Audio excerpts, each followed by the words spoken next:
Alright, tayo po ay mag-aaral salita ng Diyos ngayong hapon, and this is a continuation on our series on the Christian home and family. Genesis chapter 1 verses 27 to 28. Are you there?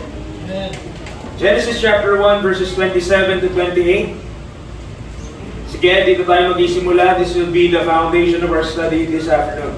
So, tayo po ay tumayo. Again, tayo po lahat. Verse 27 to 28. Verses 27 to 28. Verse 27, ready? Read. So God created man in His own image. In the image of God created He him. Male and female created He them. And God blessed them. And God said unto them, Be fruitful and multiply and replenish the earth and subdue it. And have dominion over the fish of the sea, and over the fowl of the air, and over every living thing that moveth upon the earth. Okay, nandiyan po kayo? Nasundan niyo po? Okay, tayo po ay mag-pray. Father, help us, give us understanding. I pray for the brethren na maintindihan ko yung lesson this afternoon. Kayo po ang patuloy mag-correct. Kayo po ang magsaayos po sa amin. And help us, Lord, na ma-receive yung salita mo na hindi po kabigatan ito, yung mga bagay na ito, bagkus ay para po sa ikabubuti namin ang aming mga family. In Christ and we pray. Amen and amen. We could be seated. And this study is called the biblical purpose for the family unit.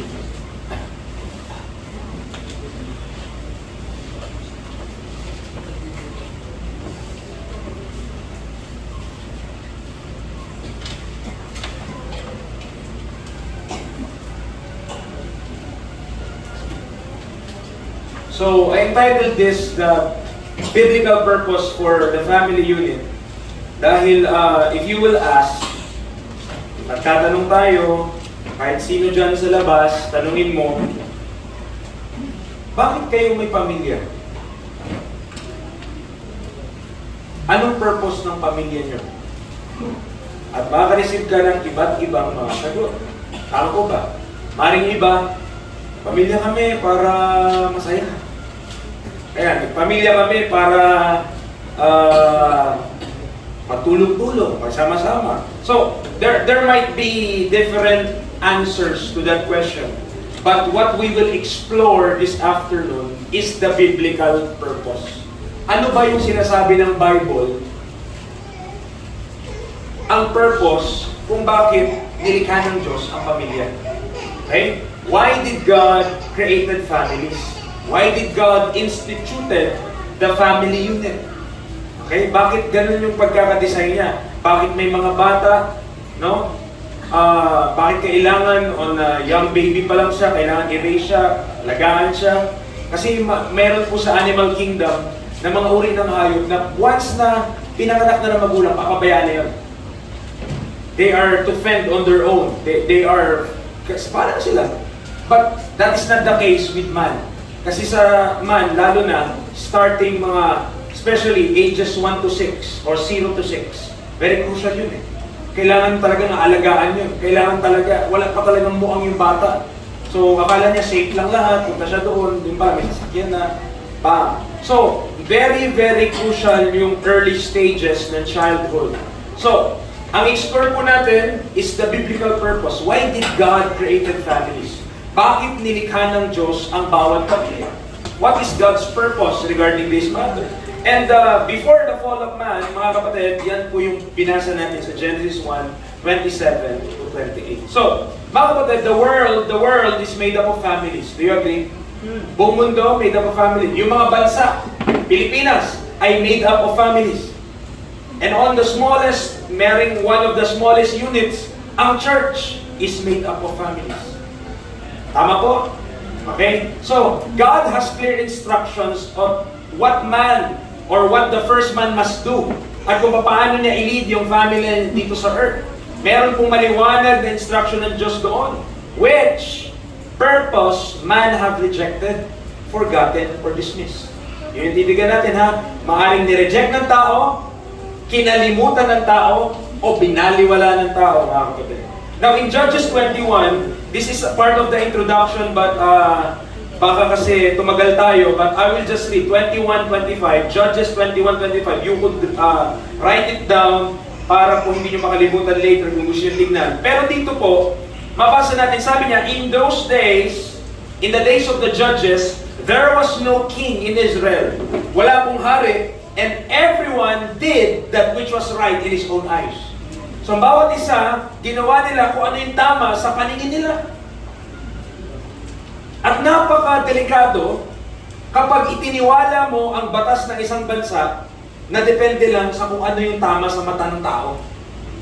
Kasi maaaring yung tama sa isang tao, hindi tama sa kabila. Kasi halimbawa, sa kainan na lang eh. Diba? Maaaring tama na marami akong ulam at sa inyo tama lang na kunti. O pero payag ba kayo nun? Di po ba? So delikado. Kailangan may basis, kailangan merong rule.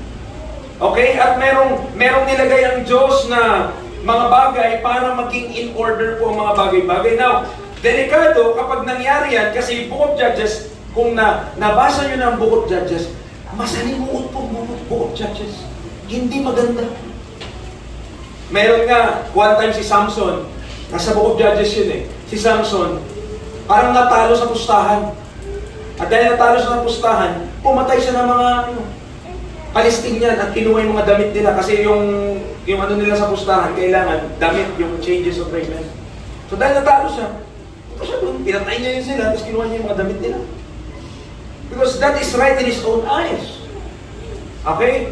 Merong one time, merong prostitute na asawa yung isang lalaki, then, alam ko na, di ko alam, one time na pasadahan natin yung talagang kinakatok sila. Kinakatok sila ng mga Benjamites. Katok-katok sila. Sabi, pero ang gusto ng mga kumakatok ng mga lalaki na yon, yung lalaki din. So mga bading yung mga yun. Kinakatok nila eh, yung bahay. Sabi nung may-ari ng bahay, huwag nung gawin to. Huwag nung gawin yun. So ayaw nilang ibigay. Ang binigay nila yung prostitute, yung asawa ng ano. So what happened at the end of that mountain? Basahin nyo na lang po. Hindi po maganda yung ginawa dun sa asawa niya. Yung babae na yun. Kasi magdamag, pagod na pagod siya. Tapos, dahil patay na siya, nung nadatnan yung umaga na, patay na. Sinapchap. At pinadala sa 12 tribes of Israel. That's the Book of Judges. That's what happened to man kapag he did what is right in his own eyes. Kapag binasa mo lang yung tama at mali sa paningin ng tao. So Proverbs chapter 14 verse 12, Proverbs chapter 14 verse 12. So hindi mo pwedeng sabihin, ay, ito yung tama sa paningin ko eh. Di ba? Mga bata pa naman mahilig dyan. Tama? Mga children? Sabihin sa nanay, okay lang yun sa akin. Okay naman yun mama, okay naman yun papa. Hindi nga okay. Diba? Proverbs chapter 14 verse 12. Ano sabi ng Bible? Proverbs 14 verse number 12. There is a way which seemeth right unto a man, but the end thereof are the ways of death. Lalagay ba naman sa Bible yan? Kundi tama yan. Amen. Amen. Maliwanag, merong mga way, akala natin tama, akala natin okay, pero at the end of the day, mapapahamak pala tayo. Kaya po, pag-aaralan natin, ano bang purpose ng Diyos sa pamilya? Why families do exist? Do families exist just for the sake na meron lang tayong isang kasama? Or there is another or higher purpose kung bakit po nilikha ng Diyos, bakit nilayo niya na tayo ay magkaroon ng kanya-kanya nating mga pamilya. Now, tingnan natin instructions before the fall. Binasa natin sa Genesis 1, bago po magkasala yung tao, doon sa Genesis 1, yun na yung inutos niya, o yun na yung sinabi niya kay Adan. Tama? At Eva. Verse 27, balik tayo doon. Nilikha ng Diyos ang tao sa kanyang sariling larawan. Sa larawan ng Diyos, image of God. Ano yung nilikha ng Diyos? Male and female. Okay, tayo ay nasa church, tama? Wala tayo sa ABS-CBN, wala tayo sa Rappler, wala tayo sa ibang media outlet. So, hindi tayo nagpo-politically correct dito. There is only two kinds of gender na ginawa ang Diyos. Dalawa lang. Male and female. Pag dinagdagan mo na yun, puro mali na yun. Kasi isa lang ang male at isa ang female. Wala na pong iba. Any other addition to that is a corruption of God's creation. Kasi dalawa lang inilikha ng Diyos. Walang gitna, walang ibang letter. Male and female. Wala pong iba. Okay? So, in verse 28, kung meron nga daw na verse at idea na ang tao alam na alam niya tungkol sa Bible, yung verse 28 alam na alam daw. Tanongin mo tungkol sa kasalanan, walang alam eh. Or, may idea na magkasala siya, pero yung tungkol sa kaligtasan, walang alam sa Bible. Tungkol sa mga character sa Bible, wala. Pero isang bagay na alam ng tao, humayo kayo at pagpakarami. Alam na ng tao. Okay? But actually, ang Diyos ang may gusto nun. Bakit? Before the fall, image of God ang binibear ng man eh. So why would God does not desire na i-fill yung earth with His image? So gusto niya yun. Na punuin yung sangkalupaan ng kanya pong larawan. So kaya sabi niya, verse number 28, sabi niya kaya, be fruitful and multiply. Hindi add. Lalaki, babae, nag-asawa. 1 plus 1, 2, dalawa anak. Eh sabi multiply. Hindi lang add. Okay? Sabi multiply mga kapatid. Oh. Bible ba yun o isip ng tao? Ha? Oh. Multiply ang sabi ng Bible. Oh. Sabihin niyo sa Diyos yan kung bakit Lord? Sabi multiply. Ano ba ibig sabihin ng Lord sa Greek, sa Hebrew? Multiply ang sabi ng Bible. Yun yung biblical pattern mga kapatid. Ha? So sabi niya, be fruitful and multiply and replenish the earth.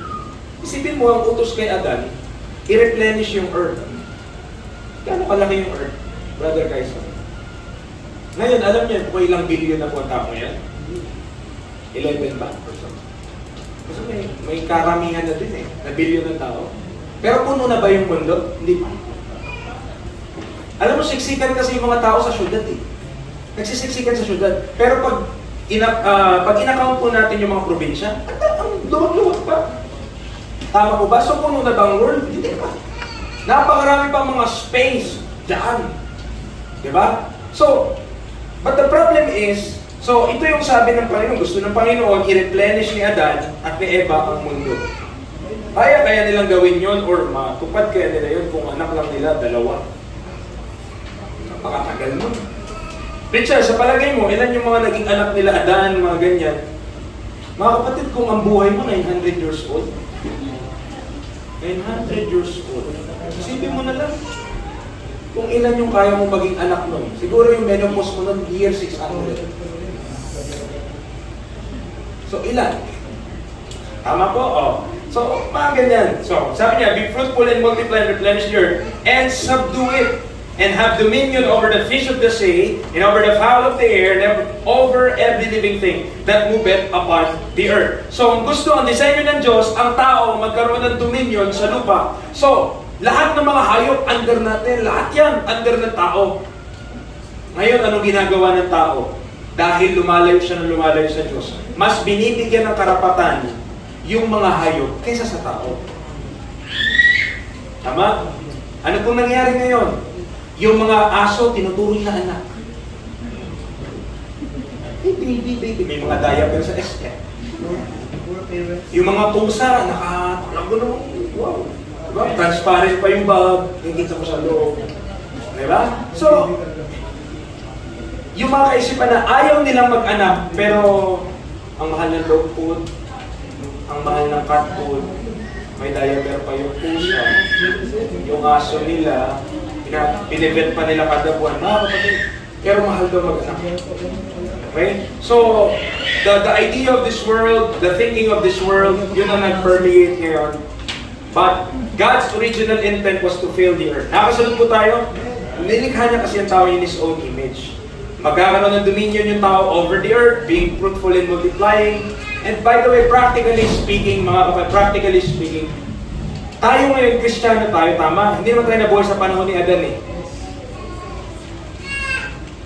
Pero tayo ngayon, saved ka na ba? Hindi pa. Kung saved ka na, bakit ayaw mo na mag-multiply yung lahi mo para ma-raise mo sila in the nurture and admonition of the Lord. That's just a practical question. Bakit ang mga idea kahit sino nga pag tinanong mo, ilan kayo? Ilan gusto nyong anak? Dalawa po. Bakit dalawa? Tipigan na sagot, diba? Mahirap kasi yung buhay. Mahirap talaga ang buhay kapag maraming subscription. Mahirap talaga ang buhay kapag mataas ang standard of living. Mahirap talaga ang buhay kapag mataas yung cost of living. Amen. Pero kung isipin mo, yung mga lola-lola natin dati, 8 sila, 10 sila. Paano kayo nabuhay noon, Nay? Paano kayo nabuhay noon, Lola? Po, simple lang naman ang buhay dati. Ngayon kasi napaka-komplikado na ng buhay Diba? Ibig sabihin, patanggay niya yung lola. So therefore man, under God, accomplishing the will of God, ay yun yung purpose ng reproduction from the beginning. Kaya, nag-i-enlarge yung family na pinag-fulfill kung ano yung kagustuhan ng Diyos. Now, sa isang professor, pero professor siya na Christian siya, si Charles Clough, meron siyang pag-aaral about God's original design for marriage as a pre-fall institution in Genesis 1-2. So ito yung binigay niya na disenyo po ng Diyos sa pag-aasawa 1-4. Una daw, sabi niya, in Genesis 1:26-27, I believe, nabasa naman natin yung 27, maleness, sabi niya, maleness, pagiging lalaki, and femaleness, pagiging babae, both derived from God's image, not from personal feelings or sexual orientation. Ang sinasabi niya lang mga kapatid, ang nag-decide, okay, ganyan po ito, na lalaki ka at babae ka, Diyos, hindi pakiramdam mo. Anong mga dahilan ngayon ng mga kabataan, na mga hinahayaan sila na, di ba? Hayaan mo, yan ang laman ng kanyang puso Hayaan mo, ano yan? Anong tawag dito? Hayaan mo lang, kasi iba na kasi panahon ngayon Di ba? Baka naman talagang nagkamali lang ang Diyos at nailagay siya sa katawang lalaki, na babae naman talaga siya, at babae naman talaga siya, di ba? And vice versa. Mga kapatid, hindi nagkakamali ang Diyos. Kung ikaw ay excuse me kung ikaw ay tumingin sa salamin, alam mo na kung sino ka. Ang nakahubad. Pag tinignan mo sarili mo sa salamin, ayun ako. Huwag mo i-question yun, huwag natin i-question yun. At dapat po mga magulang, I'm preaching now, please be firm. Please be firm to your children. Amen. Tell them, lalaki ka, babae ka. Hindi, mami, diba klase ko po kasi ano siya? Boy siya Parang tomboy daw. Tomboy. Pwede ba ako nun? Anak, tara. Ikaw anak, ginawa kang babae ng Diyos. Ikaw anak, ginawa kang lalaki ng Diyos. Macneil, lalaki ka.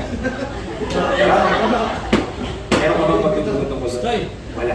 Ayun, liwanag. So, kuya yan wala dapat sa atin na may duda tungkol dyan. So, ang nagdi-decide kung lalaki o babae isang tao, ang Diyos. Siya yung naging. Bakit nagpapa-gender reveal pa tayo kung sa kalagitnaan naman pala gusto natin? Ikaw na mag-decide kung anong gusto mo. Diba? So, yan ang problema. Pangalawa, sabi niya, purpose of this divine institution is to build future culture through creating a family and preparing children to expand man's dominion over nature. So meron kasing idea si Malthus, yung Malthusian fear, na ang takot niya po, ayaw niya na sobrang dumaki yung populasyon.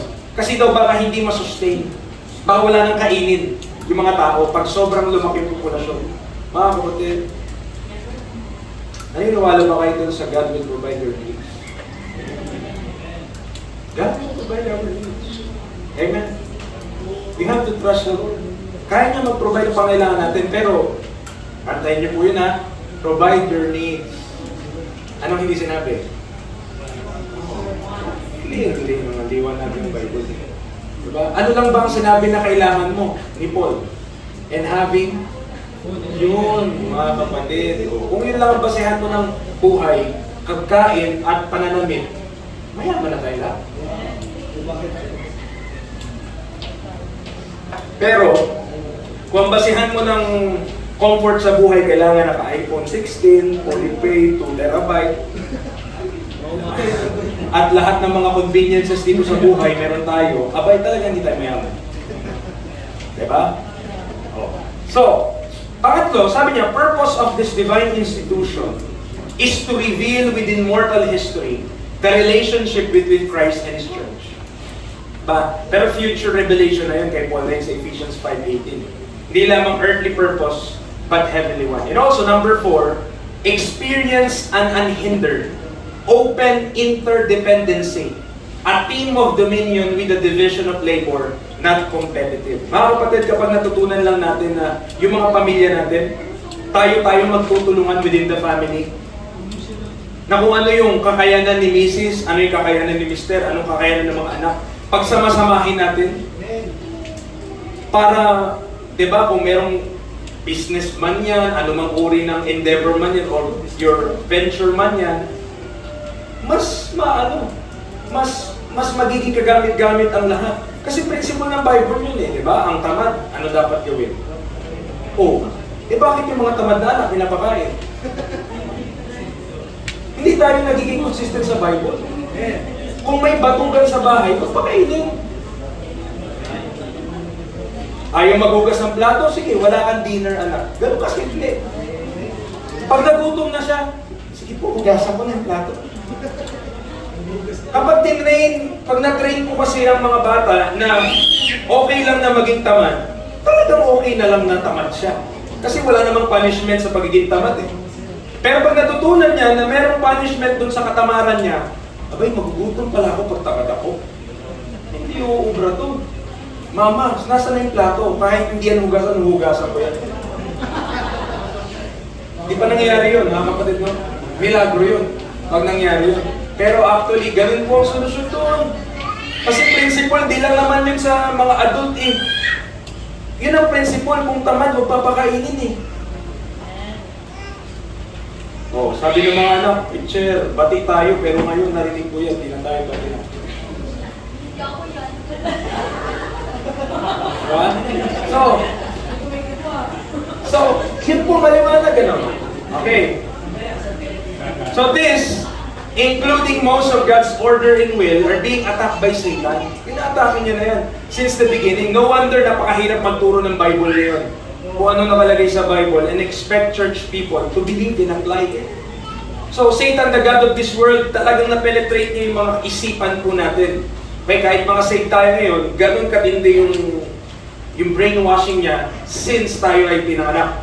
Lalo na kung hindi tayo filled ng Scripture. So Satan, also knowing that the family is central to God's plan and purpose, ang gusto niyang gawin, sirain ang pamilya.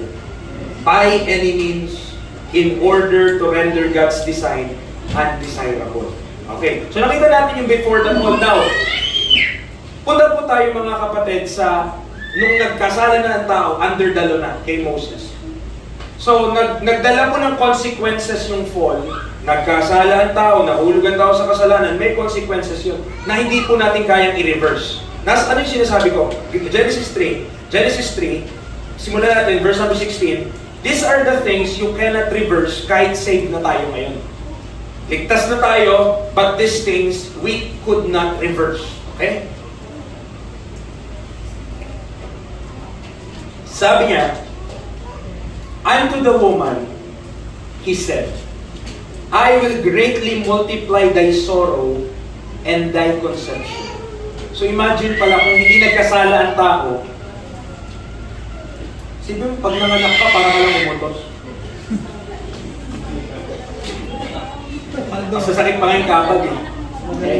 But, if without sin, kung ang tao, sa katauhan ay hindi nahulog sa kasalanan, hindi multiplied yung sorrow and conception. In sorrow, thou shalt bring forth children, and thy desire shall be to thy husband, and he shall rule over thee. Babalikan ko yung thought na yun mamaya, basahin ko muna 17. And unto Adam he said, because thou hast hearkened unto the voice of thy wife, and hast eaten of the tree, of which I commanded thee, saying, thou shalt not eat of it.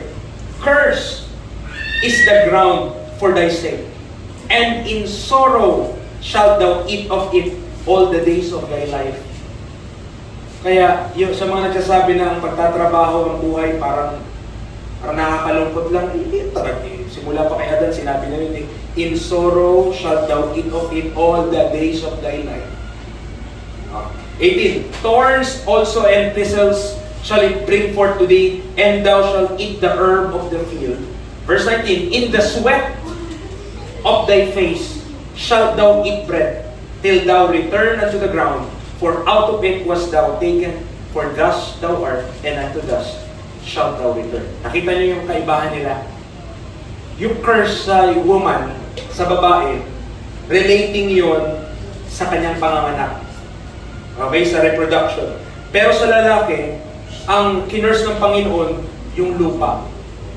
Kasi ngayon, kailangan magpawis na yung lalaki, verse number 19, para makakain ng tinapay. Sa Garden of Eden, pinipitas lang.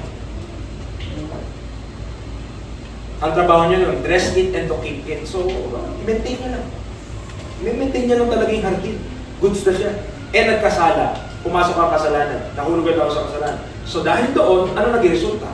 Adan, labas. Labas siya sa garden. Ngayon, simula ngayon, paghirapan mo na. Till the ground. Talagang mag-ukay ka dyan, magtanim ka dyan, magpawis ka dyan. So, nakita natin, relating na yon sa buhay, kung paano siya mag-provide sa kanyang asawa, sa kanyang family. Now, if you will look at it, kay Adan, doon siya sa lupa. Okay? Kasi work yung kanyang, yung ibibigay niya talaga yung buhay niya doon para makapag-provide sa kanyang asawa. Pero pagdating sa woman, sa verse 16, thy desire shall be to thy husband. Ngayon, meron ako ng pakinggang preaching na ang sabi ng pastor, ganito. Sabi niya, ang mga lalaki daw talagang focus yan sa trabaho. Focus. Focus ka lang. Kaya ang problema ng lalaki, sobrang focus, walang pakialam sa asawa. Yung nasosobrahan sa trabaho. Puro trabaho na lang iniisip. Pero pag yung asawa niya, wala na, hindi niya nakakausapin kasi mas gusto niya kausap yung lupa. Ay, ito na, tutubo na yung halaman ko. Wow, wala. Mas gusto yung doon. Pero pag sa bahay, sa asawa niya, tulog na lang ako. Okay? Pero kasi, ang desire ng woman, sa verse 16, thy desire shall be to thy husband. Kaya lahat ng tungkol naman, ang pakialaman naman ng misis, lahat ng tungkol kay mister. Yung mukha niya, yung damit niya, ano ba, nung lahat na lang, di ba? Yun, nakalagay yan sa Bible eh. So, biblical yung mga ganun, mga kapatid. Now, meron na tayo mga instruction dahil na-save na tayo ngayon sa dispensation of the grace of God. Pero, nagmamadali tayo. Dito lang muna tayo sa under the law. Deuteronomy chapter 5. Deuteronomy chapter 5. Ngayon, meron ditong siyasam na tinatawag. Okay. Sisimula na sa verse 6. 1, 2, 3, 4, 5. So, 5 steps siya. Yan siya. Para siyang ganito. 1, 2, 3, 4, 5. Tapos 4, 3, 2, 1. So, nagko-correspond siya. So, pag ganun siya. Okay? Mamaya, maintindihan nyo kung bakit nakaganyan. Verse 6 to 10, Deuteronomy 5, 6 to 10, may mga instruction po dyan. Tungkol sa huwag kang sasamba sa Diyos-Diyosan, huwag ka gagawa ng imahe, thou shalt have no other gods before me. Okay? So, clearly, God alone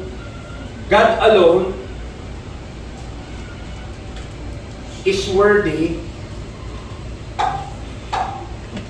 of worship and service. So diyan, tinuturo na ang Diyos lang ang karapat-dapat na sambahin at paglingkuran. Okay? Maliwanag doon sa commandments ng Panginoon na siya lang ang, nasa Deuteronomy 5 po tayo ha. Deuteronomy chapter 5, verses 6 to 10. So clearly, it is God alone, ang Diyos lang mismo, ang Diyos lang ang karapat-dapat ng pagsamba at paglilingkod. Okay? Pangalawa, sa verse 11, Sa verse number 11, sinabi dyan, ano sabi ng Bible? Deuteronomy 5:11, sabi ng Bible, "Thou shalt not take the name of the Lord thy God in vain, for the Lord will not hold him guiltless that taketh his name in vain." So makikita naman natin yun, yung accuracy ng language. Dapat accuracy of language. Verse number 11. So dapat tama yung lingwahe mo. Hindi ka pwede na i-take mo in vain yung pangalan ng Panginoon. Okay, sa mga palabas, mga kapatid, madalas, malimit. Diba? Yung mga mura nila, bakit kaya? Pangalan ni Jesus Christ.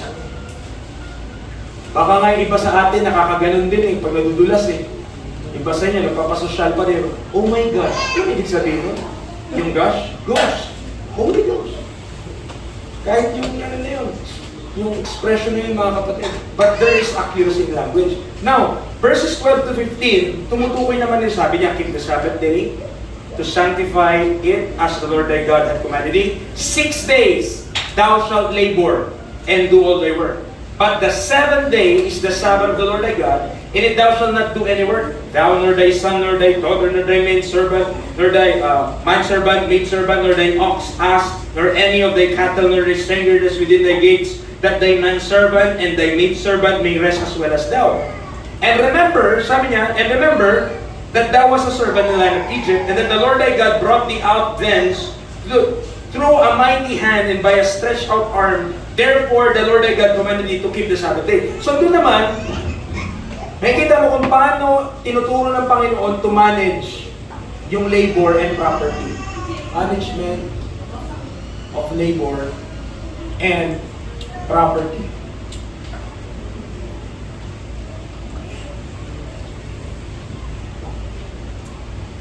Pang-apat, 16. Honor thy father and thy mother, as the Lord thy God hath commanded thee, that thy days may be prolonged, that it may go well with thee in the land which the Lord thy God giveth thee. So society depends.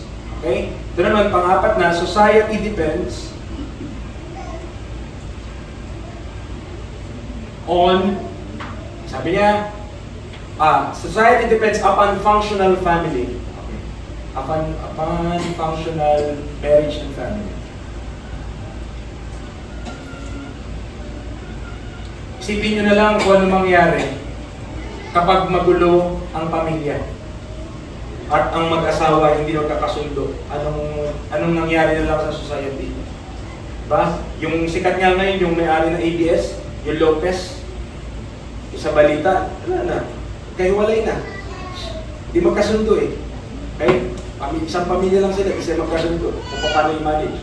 So, yung verse 17, sabi niya, thou shalt not kill. Life is to be respected and preserved. Life is to be respected and preserved. Sabi mo, no, kung gagawin ng tao, kung ano lang tama sa paningin niya, baka madami nang namatay. Mas lalo pa. Bakit? Kasi sa tingin niya, tama yan. Tama lang yan. Inis na inis ako sa tao na yan. So, pabaliktad na ngayon, verse 18, magko-correspond na ngayon yung verse 18 dito. At yung mga susunod pa, pabaliktad kasi siya kaya paganyan yung structure. Verse number 18, sabi niya, neither shall thou commit adultery. So, marriage is to be protected. So, ayaw ng Diyos na magkakahiwalay ang mga mag-asawa.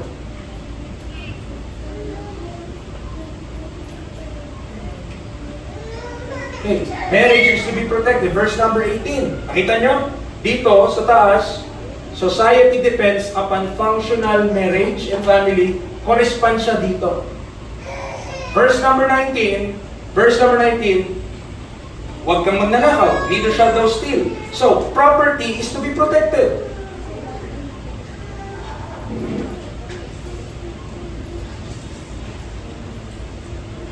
Kailangan maprotektahan. Okay? Kaya hindi talaga tayo makakapag-subscribe sa communism. Ang communism po, maganda lang pakinggan. Pero, practically speaking, ganito kasi ang communism, no? Ang communism, sabi niya, mas maganda ang communism kasi pantay-pantay na lahat. Kung anong meron ka sa akin, kung anong meron ako iyo. Ganun Communism. pero tinatanggal mo na yung pagnanakaw doon. Bakit? So wala nang pagmamayari. Kasi kung ano sa'yo, pwede ko kunin. Sa akin din yan eh. Communism naman tayo, di ba? So wala nang private property. Mga kapatid, ang Bible, nagsusupport po ng private property. Bakit? Bakit nagsusupport siya ng private property? Kasi nire-respeto ng Diyos yung labor mo. Yung pinagtrabahuhan mo, syempre, dapat ikaw makinabang sa labor mo. Hindi ibang tao. So kung pinaghirapan mo, nabili mo yun based sa pagod mo at sikap mo, syempre dapat mo rin i-enjoy. Amen. So, ang problema. So sa Diyos, property is to be protected as well as yung marriage. Verse 20, sabi niya, huwag ka mag-bear ng false witness. So accuracy in language pa rin. Accuracy of language. Accuracy of language in judicial proceedings.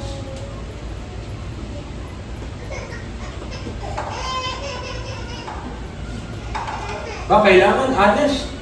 Di nagsisinungaling kung anong nakita niya, yun, hindi dinaragdagan, hindi binabawasan. And lastly, verse 21, neither shalt thou desire thy neighbor's wife, neither shalt thou covet thy neighbor's house, his field, or his manservant, or his maidservant, his ox, his ass, or anything that is thy neighbor's. So, hindi gusto ng Diyos na nagko-covet tayo, ayun mo, sana meron akong ganyan sa kanila. Magpaghirapan mo. Magsikap ka, pero huwag ka mahingi. Huwag tayo mag-covet. So, self is not worthy. Self is not worthy.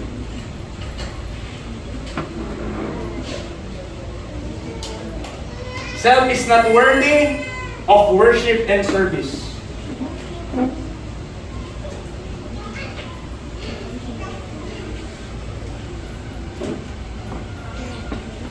Ngayon, kaya yung nakaganyan mga kapatid, para makita natin kung paano pinapahalagahan ng Diyos ang buhay. Pag nilipat mo to dito sa table na to, may kita natin 1, 2, 3, 4, 5, apat na steps to.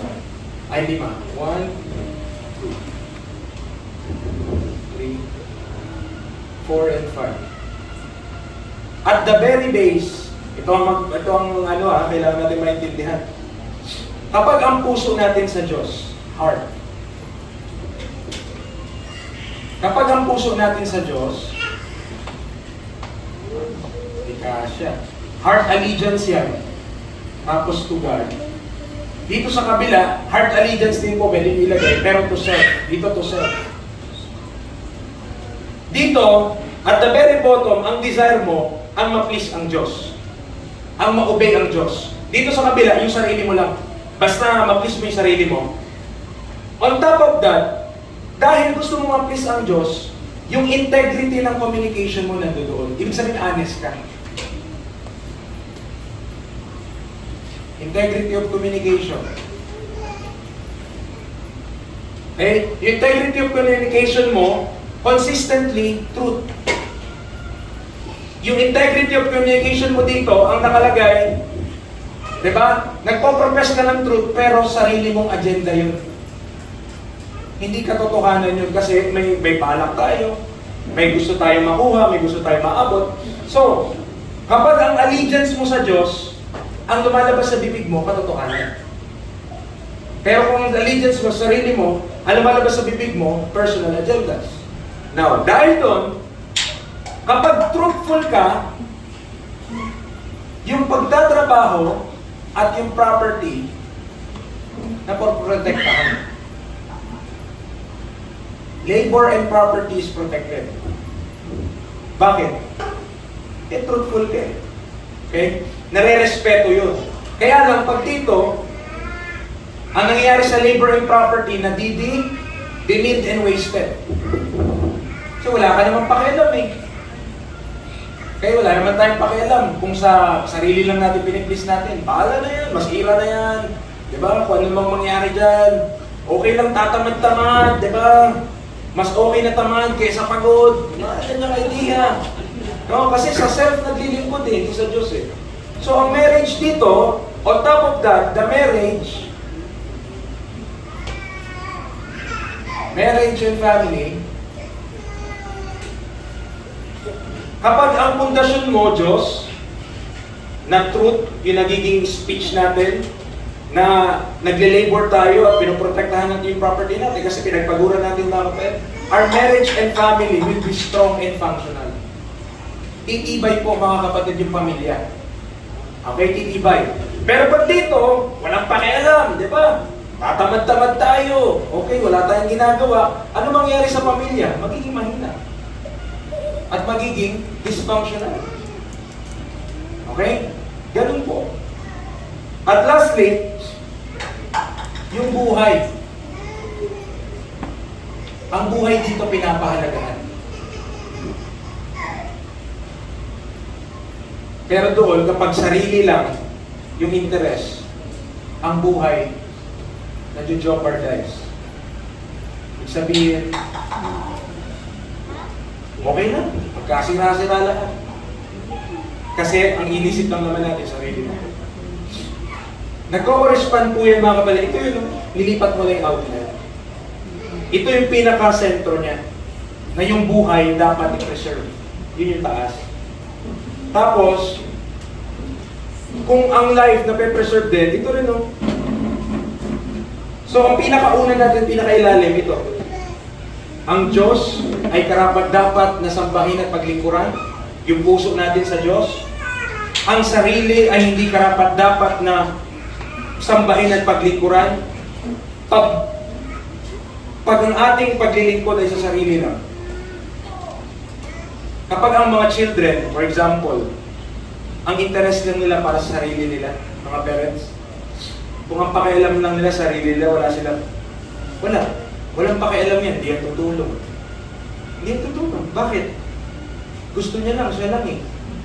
Yung pakinabang niya lang makuha niya. Pero kung ang isip natin lahat, naglilingkod tayo sa Panginoon para sa Panginoon ito, kikilos ka. Bakit?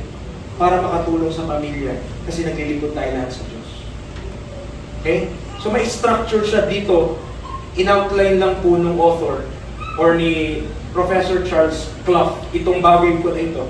Kaya may kita natin, truth, yung speech na lumalabas sa bibig. At yung labor and property, napakahalaga po niyan sa isang family. Imagine yun sa Old Testament, mga kapatid. Nabanggit ni Kurt kanina, ba? Testimony siya. Sabi niya, as agahan niyo pa, siya daw 16 years old. Di ba?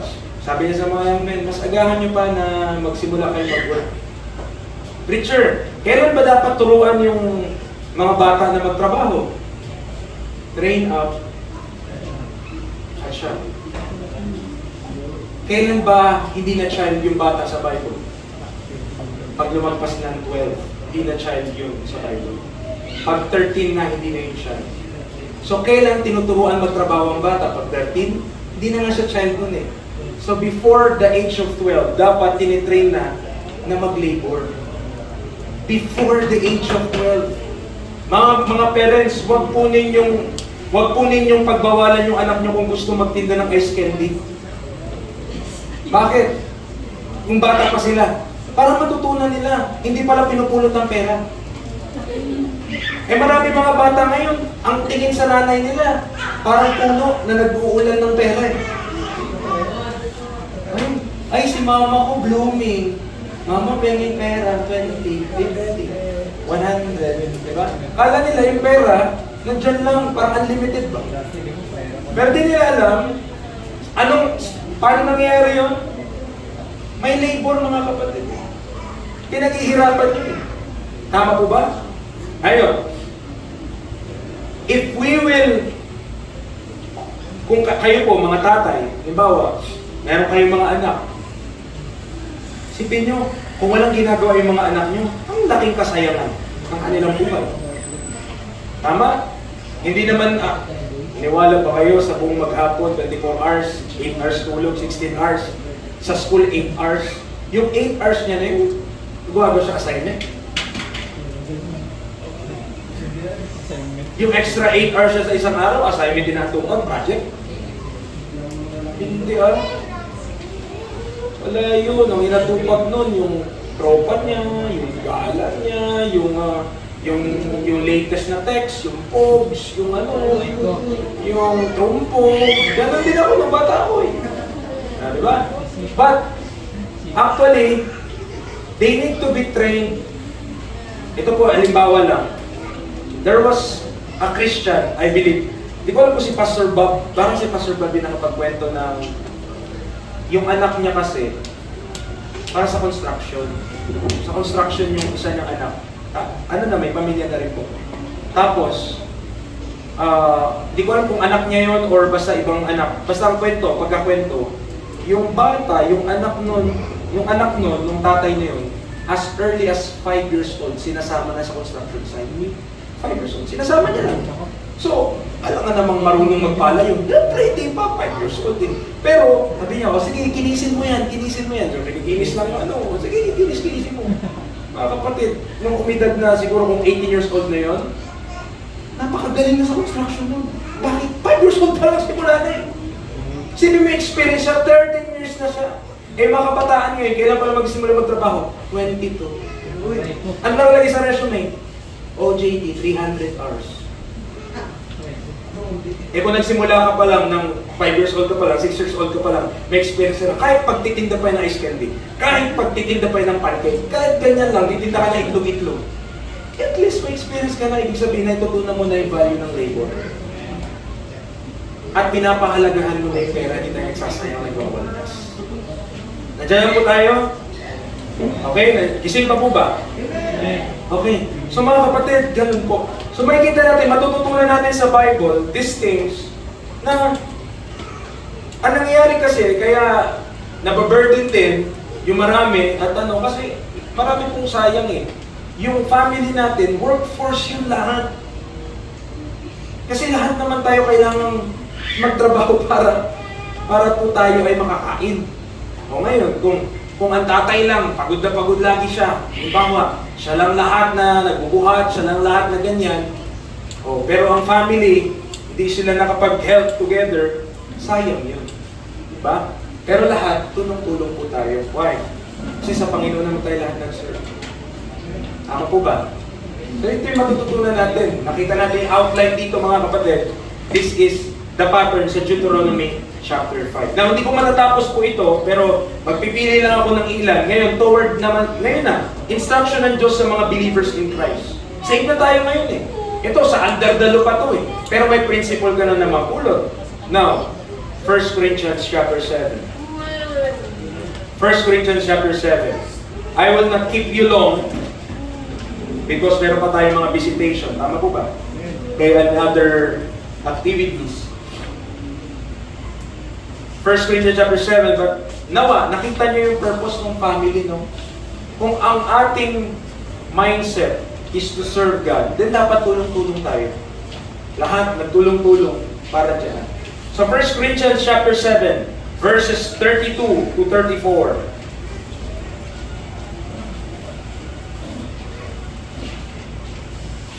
But I would have you without carefulness.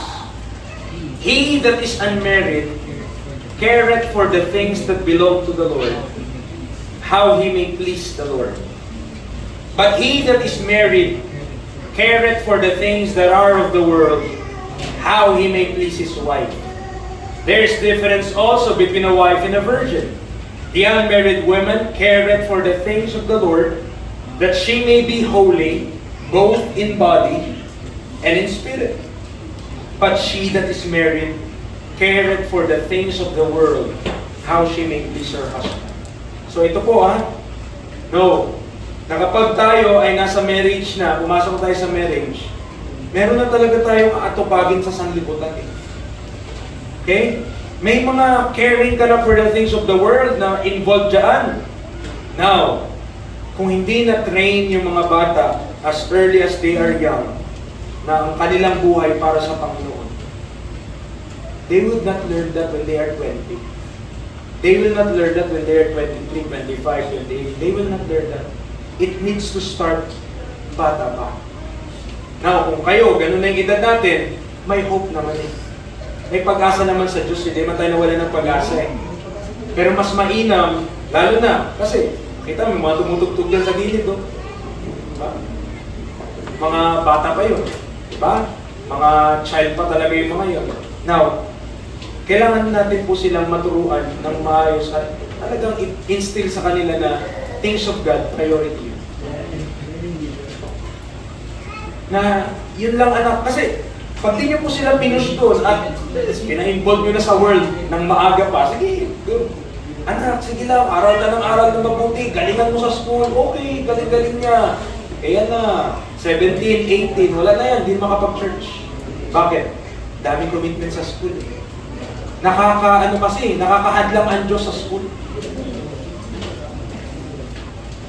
Lord, nakakaunawa ka naman. Yung teacher ko, hindi. So, unahin ko muna yung teacher ko. Pero pag firm ang magulang, anak, huwag ka na lang sumali dyan. Bakit naman, mama? Mas importante ang Diyos. Kung ang grade mo 85, hindi ka naman babagsak. Eh ngayon, talagang sub-sub sa pag-aaral. Eh naman din maka-90. Amen. Kaya, problema natin yan eh. Kapag hindi natin na nakita yung kahalagahan, mga kapatid, na ang Diyos inuuna talaga siya. God should be priority. Kita mo, yung basis nito, dalawa lang mo. Sabi ni Kurt, di ba, kung hindi siya naglilingkod sa Diyos, saan siya naglilingkod? Sa job doon. Preacher, sa self naman to. Eh, pag pinaglingkuran mo yung self, sino natuwa? Dapat yung sinabi niya, tama. Oh. Pero kapag hindi Diyos ang paglingkuran mo, siyempre, sarili mo yung masarap mo. Sarili ko yung masarap ko. Oh.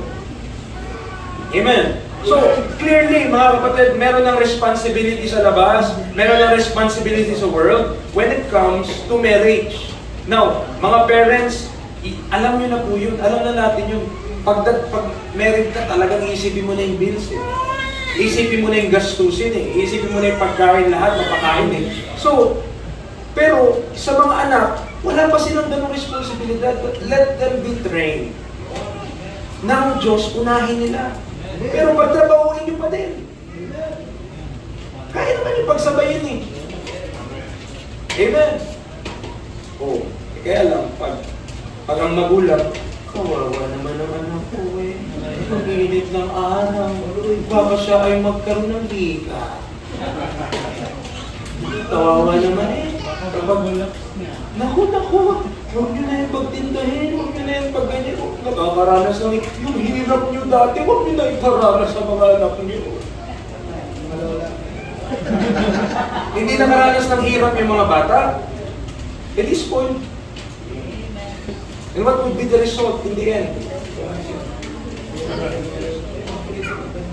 Gagawin lang nila. Manghingi lang sila na. Ang kawawa yung mga magulang. Parang ATM machine. Tatay, ATM machine yun na. Lagi nakapalat. Mapalat kayo. Mapalat. Pero mga magulang, di po ba mas maganda kung ang anak hindi nakaganto, kundi sila yung nagbibigay. Amen, ma? Hindi mangyayari yun. Hindi mangyayari po yun, mga kapatid. Hindi mangyayari yun kung hindi matitrain. At di matututunan at a young age na kailangan niya magsumikap sa buhay. Amen. While prioritizing God. Kasi ang mas maganda sa kanila, wala pa silang boss. Ikaw boss nila, tatay ka nila eh. Nanay ka eh. Ikaw boss. So, pag sinabi mo, sa choir ka, sa music ka, o ngayon, magtrabaho ka dito sa amin. Diba? Na-call mo na yun. Pero tinuturuan mo siya, prioritize the things that needs to be prioritized. Amen? So, hindi ko na ito matapos for the sake of time, pero at least, sana po, may nakuha tayo. Tayo po manalangin. Lord, thank you. Salamat Panginoon that you gave us families. Pero nawa po, isingin niyo po, lalo ng mga magulang, sa reality ng buhay. Na kapag di kami nakapaghanda ngayon, di kami nakapag-prepare ngayon, di namin nakita yung danger ahead. Maybe we're raising children na magiging spoiled in the end. Na kami rin po ang mamumroblema, kami rin po ang sasakit ng ulo, kami rin po ang magkakasakit dahil sa sama ng loob na mapupuntahan nila. Kaya Ama, kaawaan niyo po ang mga parents ng church po na ito. Yes, we are saved. Yes, we say we are going to heaven. But our going to heaven, maaring by death or by rapture, hindi mo pa kami kunin, Panginoon. Meron pa kaming time para maglingkod sa iyo. At napakaganda sana na mag-serve kami sa iyo na maligaya kaysa ang pinagpipray namin, yung prodigal son, bumalik, yung prodigal daughter, bumalik. I pray, Father, that this church learn these truths. Na makita nila yung value na ang puso dapat ang allegiance sa Diyos at hindi sa sarili. Salamat, Panginoon, in Christ and in